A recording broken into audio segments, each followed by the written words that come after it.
Happy Wednesday. We're halfway through our week again. All right, guys, you're going to start with Charlotte's Web, chapter 15, and answer your questions as usual.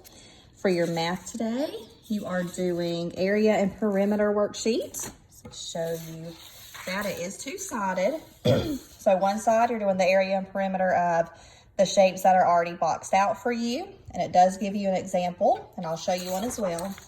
And then the back side, you're doing the same thing, but they're not boxed out. So to begin, if you read your example here, remember perimeter is the distance around any shape. So that's where you are adding all of your sides. And remember, it's every single side. And area is what's inside of your shape. So that's where you multiply. You're just two sides, your length and your width. Then those are in square units. So if you look at number 1 for perimeter, remember it said perimeter is the outside, so you want to count the outside of your shape.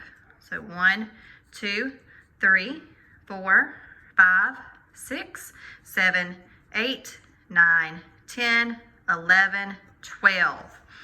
So your perimeter is 12. It does say be sure you write centimeter next to your answer for perimeter and centimeter square. So we want to make sure we put our units. All right, and then for area, since it's boxed out for us, we just count our squares. 1, 2, 3, 4, 5, 6, 7, 8, 9.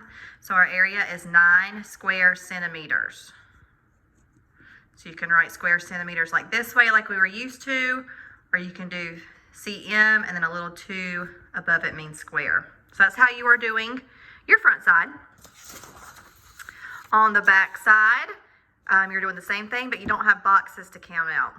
So perimeter, you want to go ahead and label all your sides. I'm going to put another 12 here because this is a rectangle with the top's 12, the bottom's also 12, and that means this side would be 5.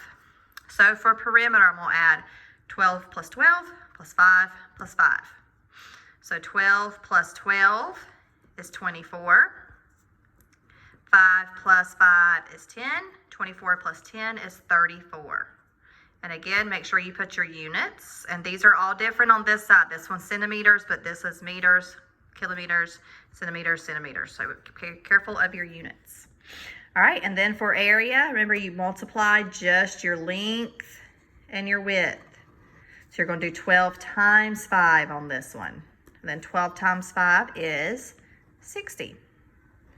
And then you want to do your square centimeters. So if we were to draw this out, there would be 12 going across, 5 going down with all in between. And if you drew it out, which I suggest you don't, I think that'd be a lot harder, then you would count out that there would be 60 squares. So that's all you're doing for this sheet. And then you have a liquid experiment. So it does say things you're going to need is your plastic cups. I'm actually going to have to use glasses because I don't have the clear plastic cups. And you're going to need some kind of container, clear container to put your liquids into. You're going to be pouring them in a certain order. You need honey, some kind of dish soap. You're going to need water with some food coloring. I chose red just so it would stick out. So I would choose either red, blue, or green. Now, I didn't choose green because my soap is green, but most of your soaps, if you use Dawn, is blue. So maybe use a green or a red. I do not suggest using yellow just because your vegetable oil is very similar to that color. And I will post your science in another video to upload for that. The last thing is your choice boards. That again, that's just your Prodigy Daily and other fun websites I've sent you.